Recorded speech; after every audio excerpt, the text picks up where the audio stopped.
Thank you for joining me on this short presentation. The tax binder comes pre-tabbed with 40 different tabs, and inside of the binder we have a basic letter on stress-free tax preparation. So it's an article that was written by me on how to pay the IRS without using your own money.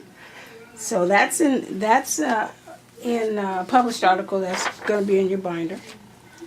Also, the tax binder prep category directions, and it's listing how do you do a tape down, how do you go through your grocery receipts, and it's 9 different pages, and it basically walks you through how to put the binder together, word by word, frame by frame. So some of us are visual learners, some of us are need things in paper. That's kind of me.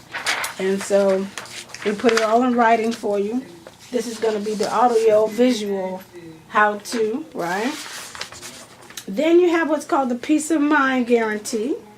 If you happen to be our tax client, we actually put it in writing that we're going to represent you doing your audit for you.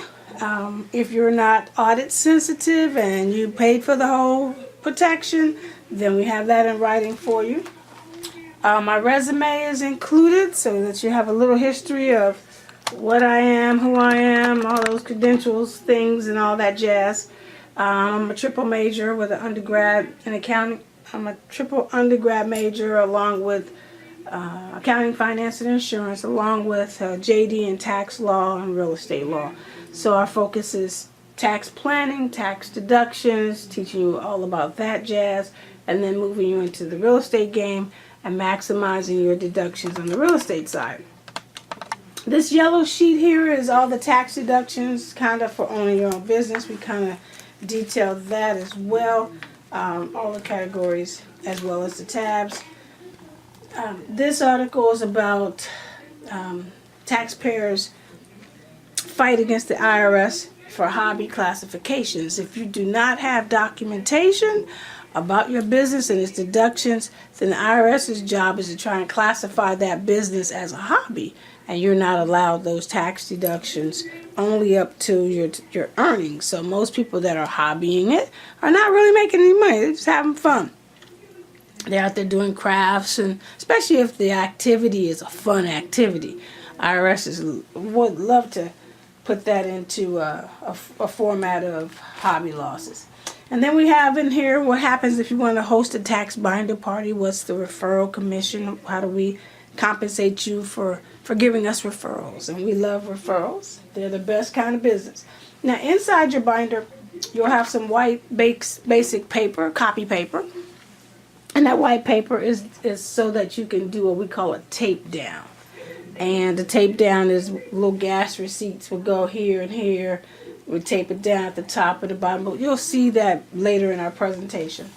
And then the different tabs, they're listed, and they go from left to right, and we try and kind of go in alphabetical order a little bit. Accounting and advertising. Accounting is my fees, so you're able to write me off. So we've got about 40 different tabs, and you're going to put deductions behind the particular tabs. Okay, you're gonna put the actual receipts and or the however you paid for the item is gonna go behind the tab, and that's what makes it pretty much audit proofed. Postage, and so this is a sample that is placed in your binder. So we got the how-to in the front, sample of how it should look. The green sheet should look in the back, and all the 40 tabs. Now you may have categories that are not listed. So all you need to do, different businesses have different categories. So if you were a hairstylist, for instance, a beautician, then you would have materials, product, supplies. You would have a category, your casual label will be a shampoo girl. If you were a newspaper distributor or a carrier, you would have different categories. So different businesses have different categories, and all you need to do is, if your category, let's say your children are all grown and we have a tab that says child care and after school care and that kind of thing, you can take this tab, turn it over right on the back side, and replace that tab with something that you do utilize.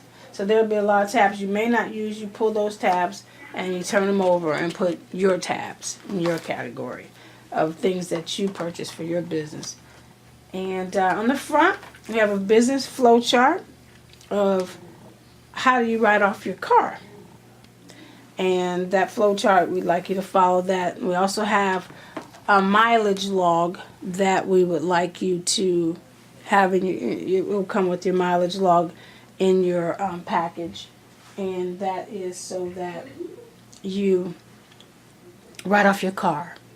Now, a lot of times people say, Sherry, they've got mechanical mileage logs, and all you got to do is going to be my GPS on my phone. And problem is when you didn't record it, kind of hard to go back and recreate it, because it's GPSed on your phone, it's already dated, so you got big gaps.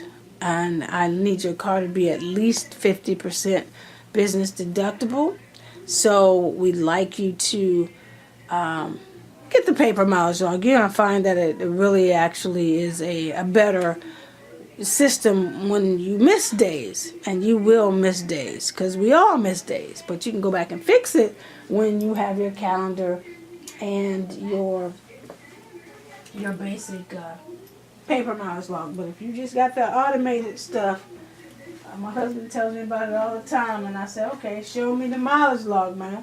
And he doesn't have it because he didn't keep track like that, and that's what I know will happen.